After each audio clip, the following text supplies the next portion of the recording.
So one of the best things about owning a Tesla is that it constantly improves via software updates, free software updates. And Tesla just released quite possibly their biggest software update to date, version 10 of their software. And I just installed it on my Model 3 this morning, been playing around with it. It's got a lot of cool new features, a lot of features that have been requested by the Tesla community, and Tesla delivered on those. Now, before I get into the features, real quick, hit that subscribe button if you want to see more Tesla videos by me, because I have a huge, super secret, awesome Model 3 video coming next week, literally in just a few days, that you won't want to miss. So hit that subscribe button and make sure you're notified when that drops. I'm super excited about that Model 3 video. I definitely want you to see it, so subscribe, and now let's get into the features. All right, so this is just a simple test of Smart Summon. My Model 3 is parked on the other side of those containers. There's no other person or car in the parking lot. We're just gonna see how well it does. So we're gonna pull up the Tesla app, and we're just gonna hold down the Come to Me option. As long as you're within the radius, it will work. So now it's showing me the track of where it's coming on the app, and here it comes.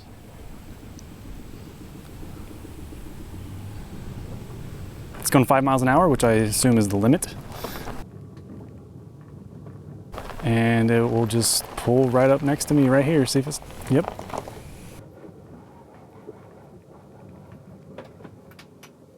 And it straightened the wheels out and everything. All right, so there you go, Smart Summon. So now we have Spotify built in for the US cars. Thank goodness. This was one of my most requested features. I'm a Spotify premium user. As you guys know, if you've seen some of my previous videos, I did an Apple Music versus Spotify video a couple years ago, which is one of my most popular videos. I prefer Spotify, and I've been wanting Spotify built into the car, and they finally did it. Thank you, Tesla, for doing that. It's now included in the US cars. It was only for Europe, but yeah, here it is. I've already signed into my account. So Spotify, we go up and it shows your library, your songs, albums, playlists, stuff like that, and now we can listen to all the the best of Spotify, the curated playlist that they have. I'm just happy that you can actually use the voice controls now and just tell it to play any song, and it will play from that library, and it will actually play that song and not start like some random radio station. That was what it was happening with Slacker before. So that's the benefit of having Spotify. If you're a Spotify premium user, you can tell it to play any album or song, and it'll play that song exactly every single time. Now that it's built into the car, it has better audio quality. It's louder. That's the other thing with Spotify. I felt like it was quieter, a little bit quieter than Slacker when you were playing it through the phone. So now it's built in. Love that Spotify is built in. Now, while we're parked, let's go ahead and show you the Tesla Theater, because this only works while the car is parked. And if we open up the menu option here under Entertainment, now they have Netflix, Hulu, YouTube, and even Tesla tutorials under the theater option, which is awesome. So you can watch your Netflix. Let's pull open Netflix real quick. It goes full screen, works really well. It's pretty quick. This is all working over the LTE signal as long as you have the premium connectivity package. So it automatically, plays the preview. So just like on the website version of Netflix, it plays these trailers automatically as you scroll. Sounds great with the audio system in the Model 3, which is one of the best. I feel like this is going to be awesome. So let's pull open Between Two Ferns. So the quality looks great, even over LTE. I do apologize for the glare, but it looks great, sounds great. I'm excited to see this. Directed by my man Scotty Ock.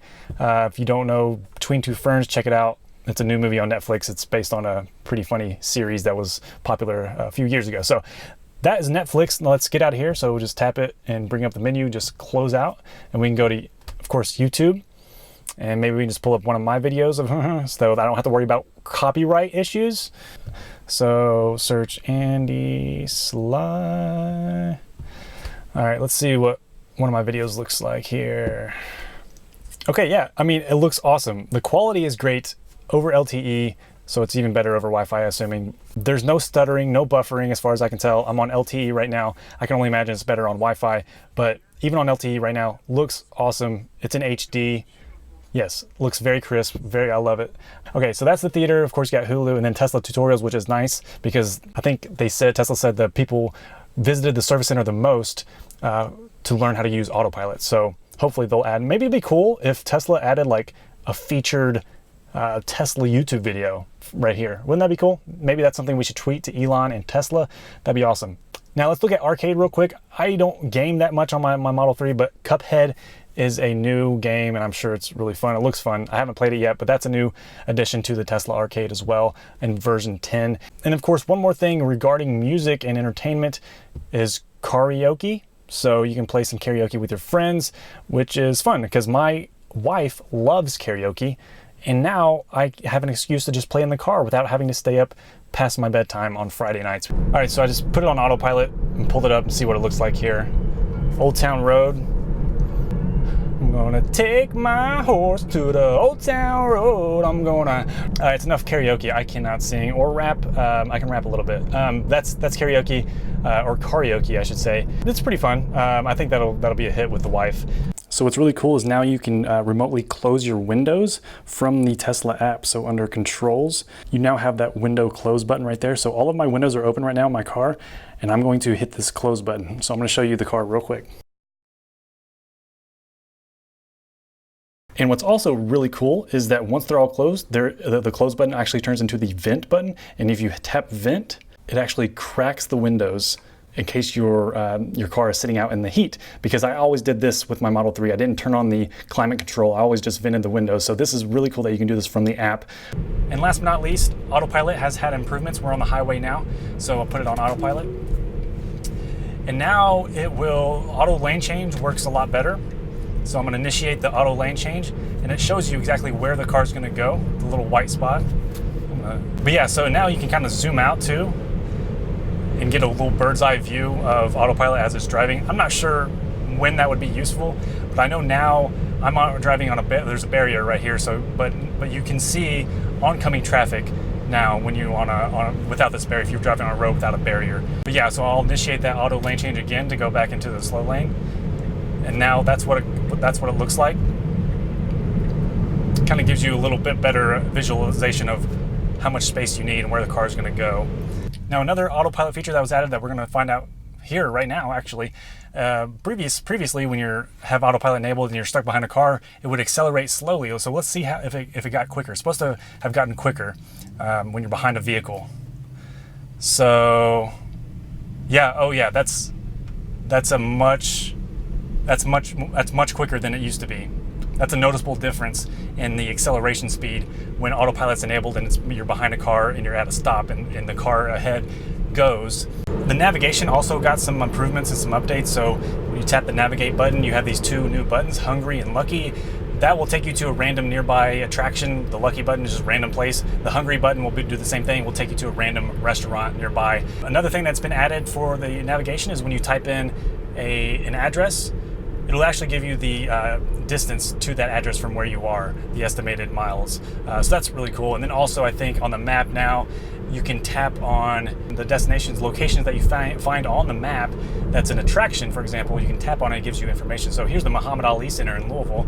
If I tap on that, it should give me, gives me reviews, gives me hours and the address, and you can call and go directly to there and bring up the website. So, and you can start as well. So that's a really cool feature. So what are my initial thoughts of the Tesla software version 10? I think it's a great update. Obviously it's added a lot of features. Some features probably should have already been there, like Spotify. I don't know why it took Spotify that long to get to the US cars, but at least they did it. They did it. They listened to us, the Tesla customers, and they added it, which is good. That's a good sign. I think Netflix and YouTube are great additions, especially for road trips at superchargers. That's going to be awesome. I was surprised by the high quality of the audio and the video of Netflix and YouTube over LTE. In a normal daily scenario, I don't see myself using Smart Summon. It's probably something that I'm just going to show off to people. But I think the best use for Smart Summon is probably for people who are disabled or have some type of disability.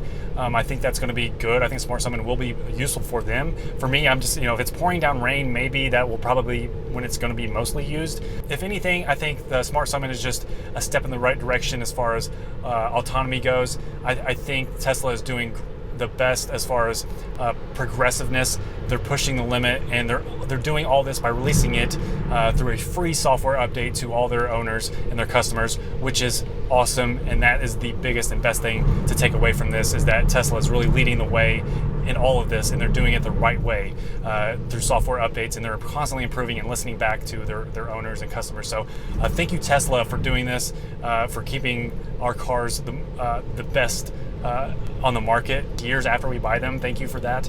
I'm looking forward to the next update, and thank you guys for watching this video. Make sure you subscribe for that next big Model 3 video that I'm releasing in just a few days. I'm so excited for that, so don't miss that, and subscribe. Hit that subscribe button. I will talk to you guys in that video. See ya. Bye.